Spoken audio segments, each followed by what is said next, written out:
Yeah, okay. Let's give it a, let's go right for 3 o'clock.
In accordance with Chapter 220 of Massachusetts General Laws, this session is being audio and video recorded for live streaming and future rebroadcast. By remaining in this area, you acknowledge and consent to your voice and likeness being recorded. Good afternoon. We're having a repeat appearance by Tasker Smith. You might remember a few years ago he came here and started talking about the mind to fingers to machine connection that is so important to good play. And now it's evolved. You can see there's a website there, pinballmastery.org. There's a book coming out in June 28th of this year. So we didn't quite have it in time for this show, but you're going to get a sense of what is in this upcoming book from Tasker Smith. Come on up.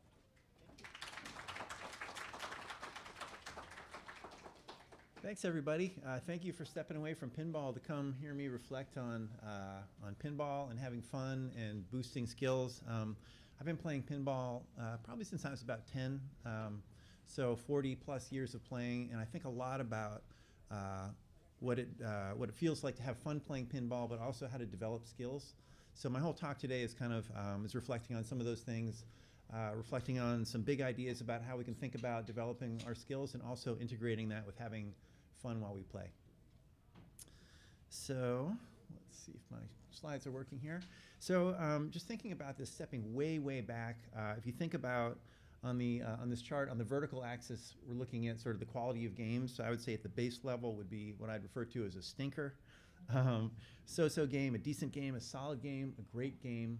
So imagine there's a spectrum of like the quality of games that you play, and then on the horizontal axis we're seeing sort of like over the course of time, like how are our games like evolving over time. And I feel like we're trained to believe that that you practice makes perfect, and the more that you play, the better you'll get. So if that were true, then you'd expect to see sort of a straight line. So going from a stinker when I'm first starting, and over a course of time, it's an arrow that shoots sort of straight up into like game playing excellence. I tried to. This is a sort of a estimation of what it really feels like for me, and I'm not sure if it feels this way for you. But you know, there's a lot of highs and lows when you first start playing, and it feels like the more that you play, the better you get. But for me personally, I feel like I sort of stalled out at a certain point.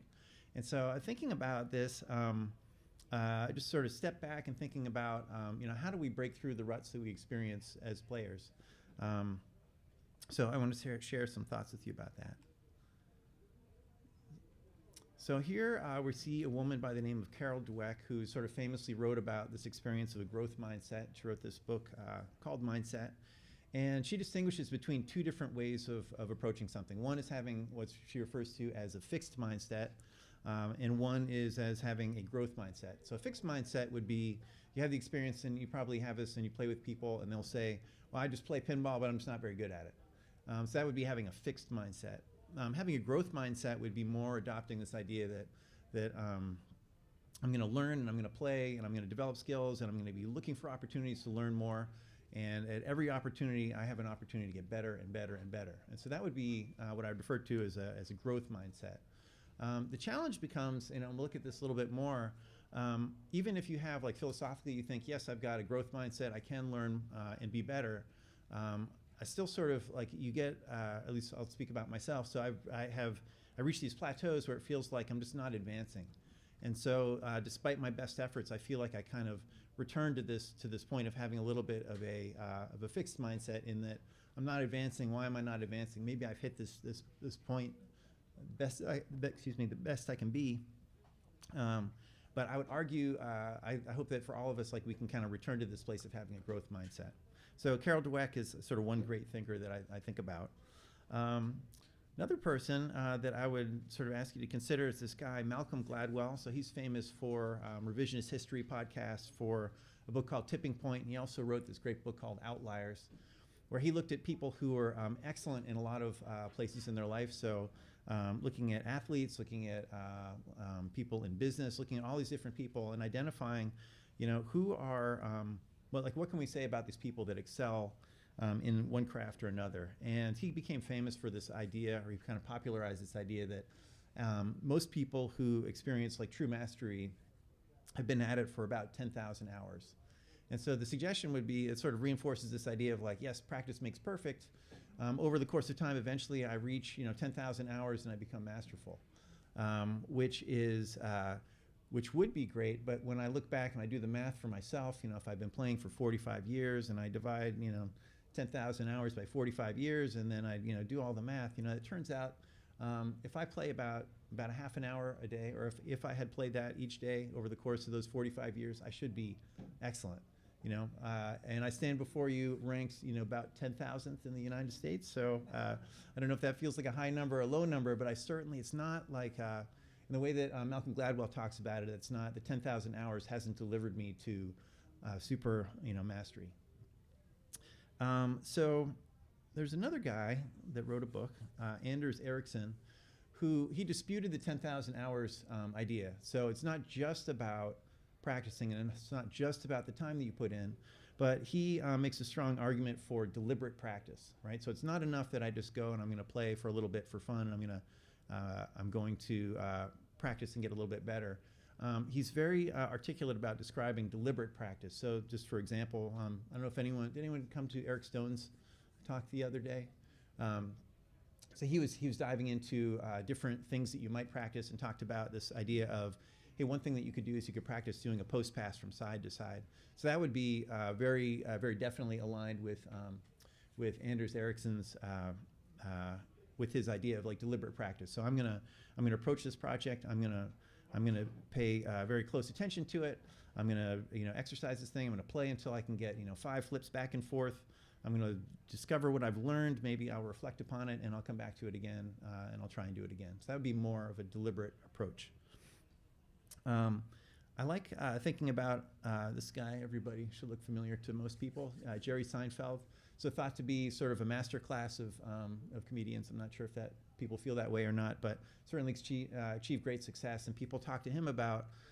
I read this article when they were someone was asking him about like what was the source of his success and what would he recommend to young comedians, and he's got this strategy where he says I write a joke every single day and I track it on a calendar, and he described this process for putting a big red X on the calendar every day that he wrote a joke. And over the course of a week or a month or beyond that, he had this record, and there was so much momentum behind the practice that that it sort of helped support his commitment to that idea of like, hey, I'm going to write a joke every single day. So I was going to share one thing with you. So I have some gifts for everybody that came today. This is one thing. This is a what's called a pinball practice tracker.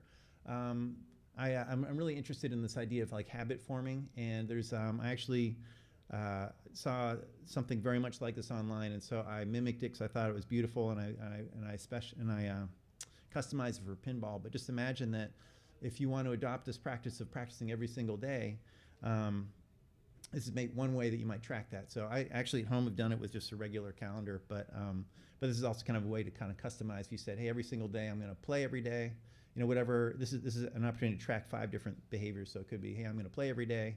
Every day you do it, you put a red X in there. I'm going to practice my post passes every day. Whatever those things are for you, just an opportunity to experiment with that. So David's going to hand out, I think at some point, I've got some booklets of games and some other things here that I'm going to show you today that I hope are useful to you and sort of help to make things fun.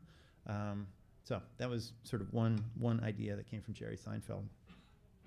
Another luminary who you may recognize, Bowen Kerins. I read something at one point. He was talking about this idea of getting better. He's sort of famous for all the documenting how to play a number of different kinds of games, and I've learned a lot, like from some of the videos I've seen of him playing games. But one of the things he said was, if you're not having fun, you're doing it wrong. And he said, I've been there a few times. It does not lead to success. So, I mean, it's hard to say that there's a right or a wrong, but I do love this idea that, we really should be having fun. So if you break your discipline down to something that is just so rigid and so, if you're not having fun, I mean, I think that there's a lot to that. So I'm going to talk a little bit more about that in a second. So just to review sort of what I've talked about so far. So have a growth mindset is important. You're going to need to put in the time, practice deliberately, and keep it fun. So this is sort of like the teachings of these thinkers that I think really will help contribute to having fun and also developing some skills. So let's talk a little bit more about keeping it fun. I don't pretend to be a brain scientist, but there is some science that supports this idea that having fun, there's a lot of things that happen in your brain when you're having fun that are different than when you're not having fun. So your brain presents, so dopamine is released into your brain when you're having fun, and it's thought to be a teaching signal in the brain. So there's very specific things that happen in your brain when you're having fun. I'm just going to sort of read these off my slides, but one of the things that happens is we pay closer attention to the activity that we're involved in, which kind of makes sense. Dopamine reinforces neural pathways, making it more likely that you will repeat and master the behavior. So it's your brain's way of signaling to you, hey, this is something that's important, and I want you to recall this in the future. Whoops, sorry, I blasted into that slide. Another thing is memory retention. So there's a strong correlation between having fun and memory consolidation. So Maybe that's true for rules, but maybe that's also true for learning like the motion of controlling a pinball on the play field. My slides here. There we go. Another thing is intrinsic motivation, just this idea that when a task is fun, you're naturally inclined to spend more time practicing. So this kind of makes sense. This is in comparison to extrinsic motivation where, say, you're going to treat yourself with a cookie every time you get a score above a certain amount. That may be valuable also, but if you are inherently having fun, then it's going to really drive your tendency to want to play more and to sort of look at things more closely. So I would argue that these are all reasons related to fun that we should really focus on fun.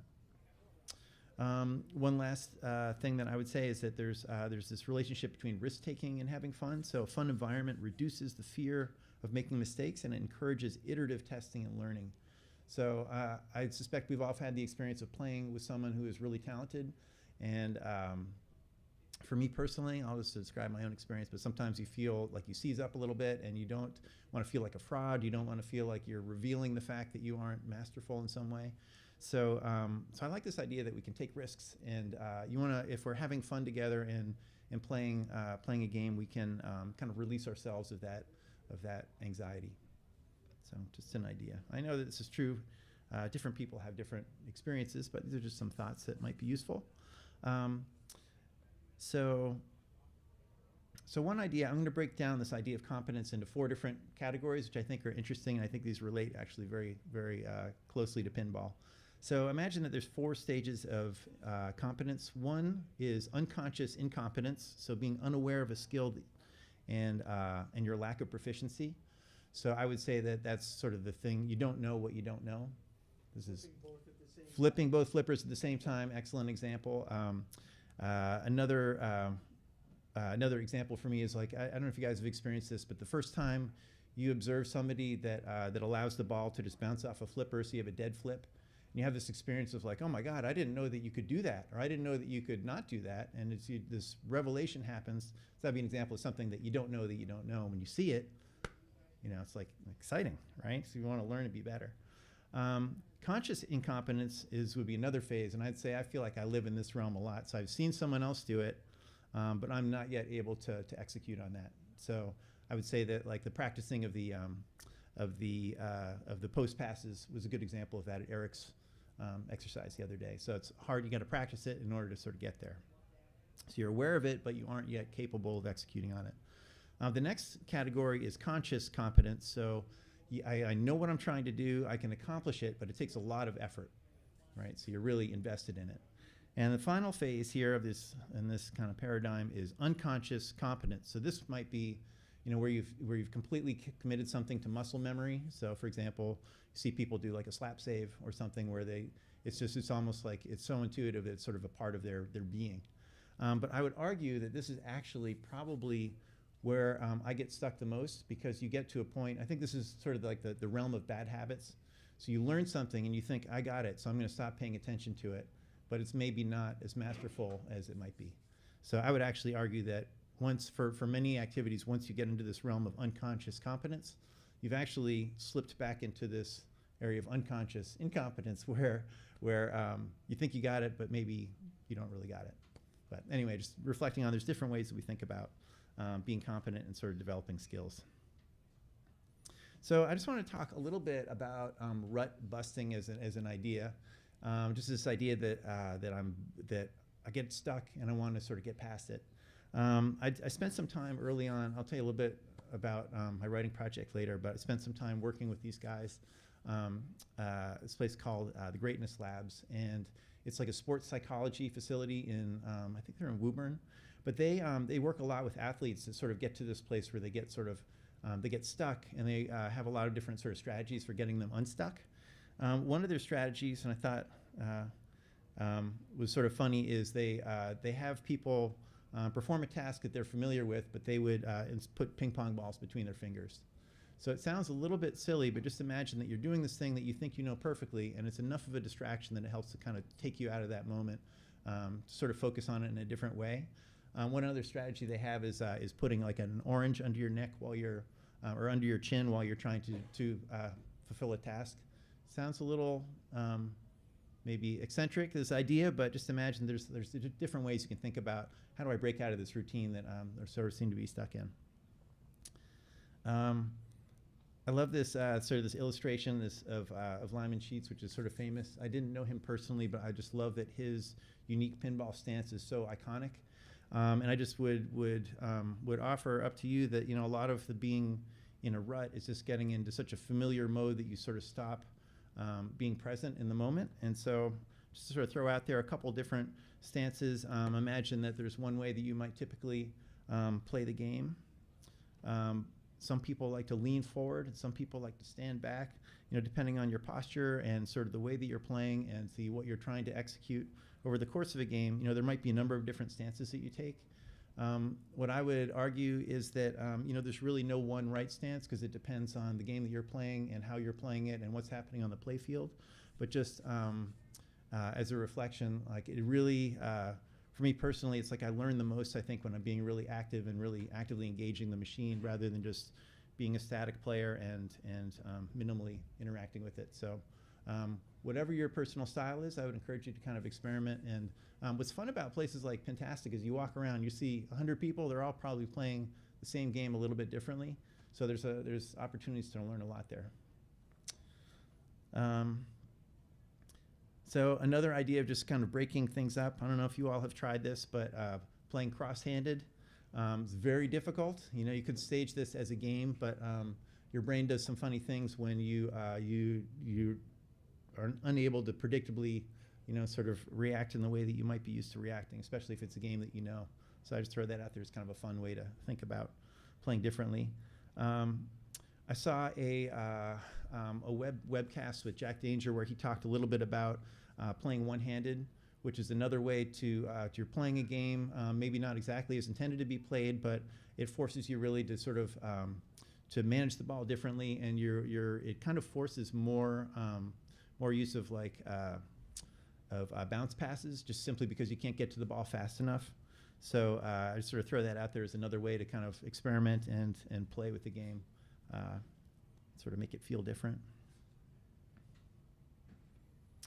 I'll throw out just some other games, and really like a big part of what I wanted to speak about today was talking about different styles of gameplay, which I think are really fun.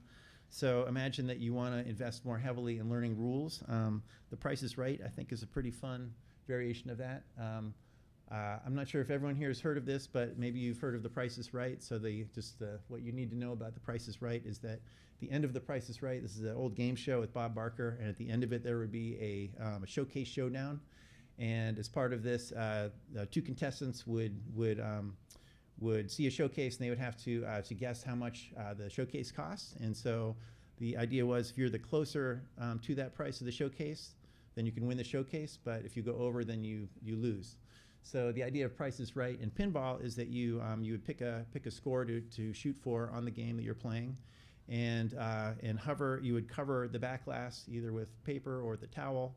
And so the game then becomes, okay, I need to get as close as I can to a specific score without going over that score. So just another way to play the game, to kind of disengage from this constant race, just to kind of best your own score by playing it in a different way. Depending on, I guess, how you play, and this is really, depends on who you're playing with and how you want to play it, but, you know, you could pick different scores to shoot for. You know, maybe you could look at your score after each ball. You know, different ways to think about it, but I like that as just kind of a fun way to mix up playing a game in a way that's sort of unintended, but also makes it whimsical and is, you know, it's kind of joyful. So that's one idea. Speed runs are another form of gameplay that I think was really made popular with video games. So this idea that I'm going to set some objective on the game, and I'm going to see how quickly I can get there. So if you set a specific point score, then the challenge might be to identify like the least number of flips in order to get there within some period of time. You know, and so if you track that over time, maybe that's an interesting way to sort of both help you develop some understanding of rules, but also just kind of engages you in a different way as you're playing the game. I think that's kind of fun. A few different ideas on playing with friends, and, you know, I encourage all of you. You've got a whole room full of friends out here, so, you know, feel free to mix it up a little bit. But playing split flipper, I know there was a tournament last night in the Project Pinball area, but imagine that you play a game with somebody else. I found this worked really well with my kids because it took the pressure off of them trying to best me at a game of pinball, but we're playing together. I kind of love this as a format. Works a little bit better with wide body machines than with traditional machines, I think. But when I play with my brother, we'll go out and we'll play this. And whenever somebody hits a big feature or a ramp, then we can switch sides really quick. But I just like this as a way to play with people and kind of make it more whimsical. Another variation is a game called Gauntlet, where you have a single sort of series of different machines where you're trying to accomplish a different objective on each machine. So imagine that you're could be time bound, and again, imagine that these are just ideas, so you could design them in any number of different ways. But imagine you have a line of different machines, and your mission is to get through a series of objectives as quickly as possible. I think this is kind of fun. So it could be that you get knocked out if you don't hit the objective in one ball, one station. So another idea. Flip Frenzy. So I played this at Mike Sandler's house. We had a big round of Flip Frenzy, and part of that, so it's a matter of playing like a number of games in very quick succession. Like what's fun about it is it maximizes the number of games that you play. I think it was Matchplay does a pretty good job of like giving you a system for measuring how people are doing, so you can kind of identify,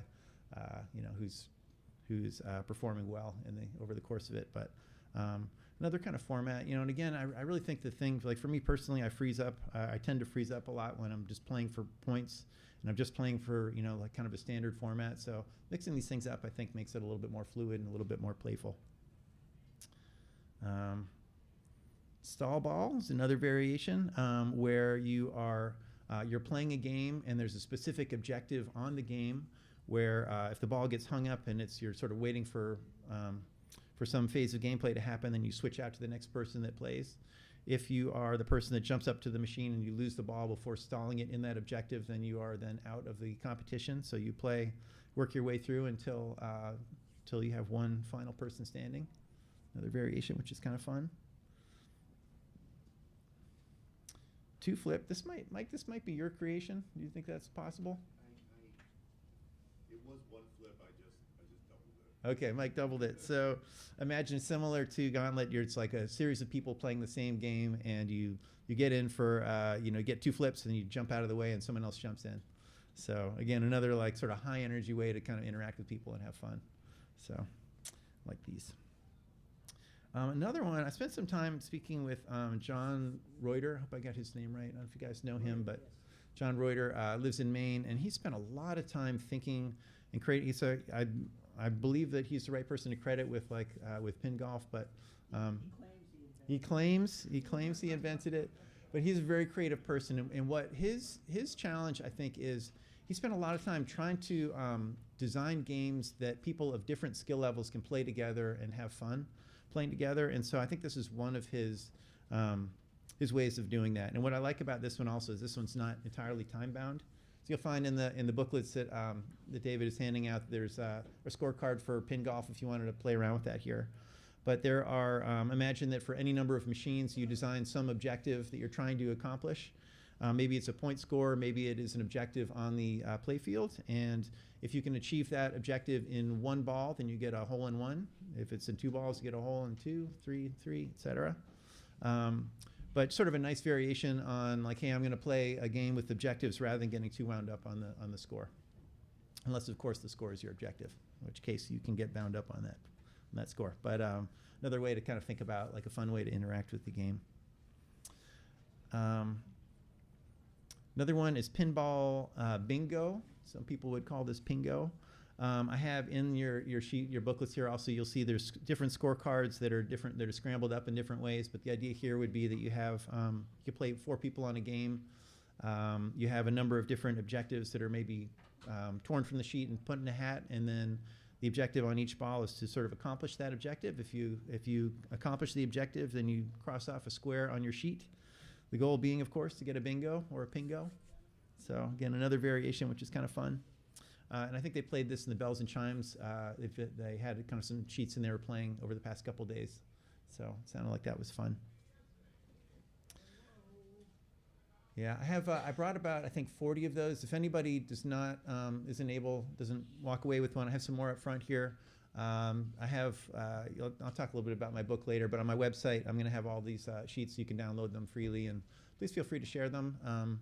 You'll have to endure a little shameless marketing on them, but I'd love it if this is contributing to the world in a way that makes pinball more fun and helps people think about engaging and having, developing their skills some more. I don't know if I'm allowed to talk about gambling, but I'm going to do it anyway. I've seen this game. I don't know if anyone has played the game Tommy. Tommy is, I just played it myself, the actual game, the first time a few weeks ago at Chuck Webster's place. But during this game, there's a moment in the game where the flippers are shielded by some shields as you're playing the game, and it adds this layer of complexity to it, because all of a sudden you can't see the flippers, and it makes it more challenging. It's kind of this interesting game variation. So this idea of Tommy dollars is you find a few friends, you place $1 over features on the play field, and you play a game as you ordinarily would, and the winner collects the winnings. Am I allowed to talk about gambling here? Sure. All right, we'll talk about gambling. So I just kind of love this as an idea. So it's a... First Amendment rights allow you to describe it. That's right. If someone were to do it, that was how you might do it. But I think that's kind of a fun one. I know that I saw that Mitch Curtis hosted an event that was a poker game where... which sounded really fun as well. I have not played this one, but the idea is that at the beginning of the night, you pony up some certain amount of cash, and you get chips, and you can play and wager on the games as they unfold. So you play sort of ball by ball, and if you are faring well, then you might bid more heavily, and if you are faring not so well, then maybe you could leave your chips on the table. But I just sort of love that as an idea of engaging people in a slightly different way. Makes it fun. At the end of the night, conceivably, you could walk away with a big pile of chips or cash or whatnot, but another fun idea. And I will just say that, not that this is required, but I just love everything about pinball for me is just so fun. Just like this idea that we can leverage the fun to help develop our skills in a way that that both makes I feel like the more that we develop skills, the more fun the game becomes. More fun it becomes, the more, if any of this is to be believed, that we're engaging these skills and we get a little bit better. So I think these things all kind of work nicely together. Just before I get into, just go couple more slides, but does anyone have any reflections on games they've played that I didn't talk about, or ones that you particularly love that would be well suited for this? If you do, come down here. Hate to put anybody on the spot. There are other variations of these things. I have a bunch of these. Well, I guess I'll jump in talking about my book just briefly, but I've sort of collected a bunch of these in the book. On my website related to this, it's all freely downloadable. I just love opportunity to kind of connect with people that also love the game, makes it more joyful for me. And, I'm on this endless search to sort of find mastery wherever I can find it. Yeah? Critical hit. Critical hit? People find that really fun. And can you describe how that works?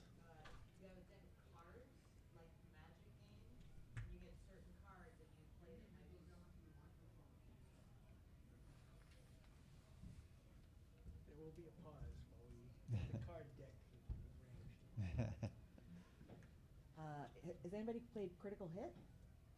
There you go. You have a customized card deck, and you might get 2 red and 1 blue, and they have different things on them, and some you can play before. It's a whole thing. It's like the game Magic. Mm-hmm. You might be able to swap your score after ball 2 with somebody. You might make somebody not play ball 1. You might cover the play field, the back of the half of the play field, and it's a tournament, not IFPA sanctioned. But you can get the cards, and it's just a fun way. At the beginning of every round, we do it with a deck of cards we have up, and everybody takes a card if they want to play a card, and then you roll the dice, and everybody says what their thing is, and you're put into groups, and you can switch groups, and the cards dictate different things, but it levels the play field for newbies against veterans, and just makes it more fun all around. Awesome. Critical Hit. Wonderful. Yeah, I think the leveling of the play field is really what's key there. It's kind of making it sort of joyful and fun. I will say just a personal anecdote. I made a strategic error early in my life with my kids, in that I think I was playing with them, and I had a ball that was going well, and I couldn't let go of it, and I just kept playing a little bit too long, and it made it not fun for them, and it made me just sort of reinforce this idea that they sort of steered away from pinball. I think I've steered them back a little bit, but just this idea that playing with people at different skill levels is challenging to find ways to play together where it's fun for everyone. So maybe these are some ideas related to that. I find stall ball good for that, leveling the play field for people for sure. Because I'm bad at tournaments, really bad. Yeah. I love stall ball. Awesome. Yeah. Is there any stall ball happening here this weekend that you know of? I played a couple years ago in Maine, so unfortunately I don't have much around my area. Yeah. But it was just a good time and it leveled our skill set for sure. Awesome. Yeah, that's what I like about split flippers is you're in there and you're just kind of there's so much whimsy that it's hard to get too wound up on like what was a good shot or a bad shot. But you're still learning things. I mean, I think. So forgive me for this, just quick shameless plugs. I've been, as David knows this, he's sort of read through this, and full friends here have read through parts of this, but been working on this book for about 5 years. I just love everything about pinball, and the whole world has gone digital. And so there's everything to know about pinball. I feel it's probably out there like somewhere, but it feels like we as a community have sort of strayed away from like written texts. And so there's some really wonderful books written in the 70s that had to do with the mechanics of learning how to play the game. And I just love them so much. And I felt like there's a book out there I wanted to buy and I didn't see it. So I made an effort to write it. So that book is called Pinball: A Quest for Mastery. It's coming out with Schiffer Books this June. I would say I'm pretty proud of it. Like I just love that it's kind of aggregating a lot of things that I love about pinball in one place. So I'll just tell you just briefly about it. So it just kind of walks through table knowledge and rules knowledge, a little bit about ball control, a little bit about game strategy, a little bit about competing for fun, as we're talking about today, a little bit about competing to win, and a little bit about personal mastery, which is a little bit more on these topics that I get really interested in, just sort of about, as a human being, how do I go about learning this new thing? And you'll find that anyone who has competed and you feel like anxiety after you've played a bad ball, or you feel like joyful after you played a great ball, or you feel like, how do you reset from these things? So there's a lot for me about, playing. It's like I never feel like I'm competing against the machine. I never feel like I'm competing against another person. I always feel like I'm competing against myself. So part of it is reflecting on that. But it's packed full of different illustrations, and I've got actually have a really nice list of books in the back of it that David was gracious enough to share. There's a list of different podcasters and all these different resources. So I think that as we approach anything that we want to learn about, it's like feels good to have a variety of different resources. So I tried to consolidate all that in one place. I hope people love it. It's coming out in June. These books that you have, you'll see there's you can get to my website if you want to learn a little bit more about it. That's it. It's coming out in June. I'm looking forward to it. It's going to be, I think it's going to be good. So thank you, everybody. If you have questions, come on up. Anyone? You all have mastery already, apparently. Yeah. Awesome. Thanks, everybody, for coming out. Appreciate it.